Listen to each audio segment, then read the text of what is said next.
How do I build confidence in my small breed dog? Small breed dogs can be notorious for those types of dogs that, you're out walking and you see the little schnauzer, the chihuahua, the shih tzu, any of these dogs, and all of a sudden you're walking and they're coming up, and some of them will pretty aggressively come and nip at your heel, and then you turn around and they walk away and you're like, well, isn't that confidence? I'm like, no, that is anything but confidence. That is, that's being territorial is generally what it is. And territorial is a defensive behavior, and it is driven by fear. It's not necessarily a bad thing in and of itself, but fear, too much of it and unbridled, can definitely be a problem that you don't want to have. So a lot of building confidence into small breed dogs is by starting slow and by starting low. And here's what I mean by that.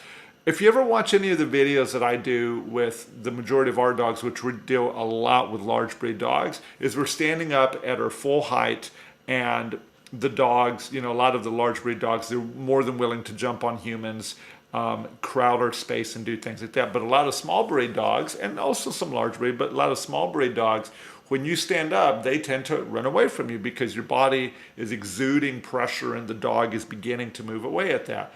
So what I mean by starting slow and low, and this is a place I like to use a treat toss game, is I actually sit on the floor. I'll put my back maybe against the wall, but I'll have my legs out. And as I have my legs out, I'll have those pieces of food, and I'll just begin to toss food away from me, and then really kind of coax the dog with a trail of crumbs, a trail of treats or their kibble as they come back into my personal space. And then I begin to do that with them. But as I'm doing that, I'm also having them drag a slip leash or something like that, some kind of pressure tool that's on them. So I begin to play the treat toss game, and then as they begin to get good with just being in my personal space, I begin to show the dog how to go through my legs, and also how to spin and how to twirl, and then also how to find heel position.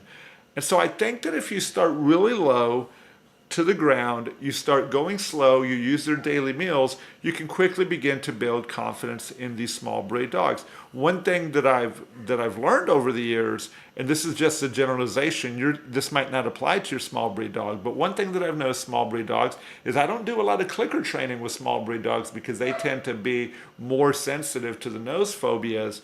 Like the clicker goes off and the dog's like, whoa, I need to get away from that. So I really like to use my calming voice to be able to help them to do that. So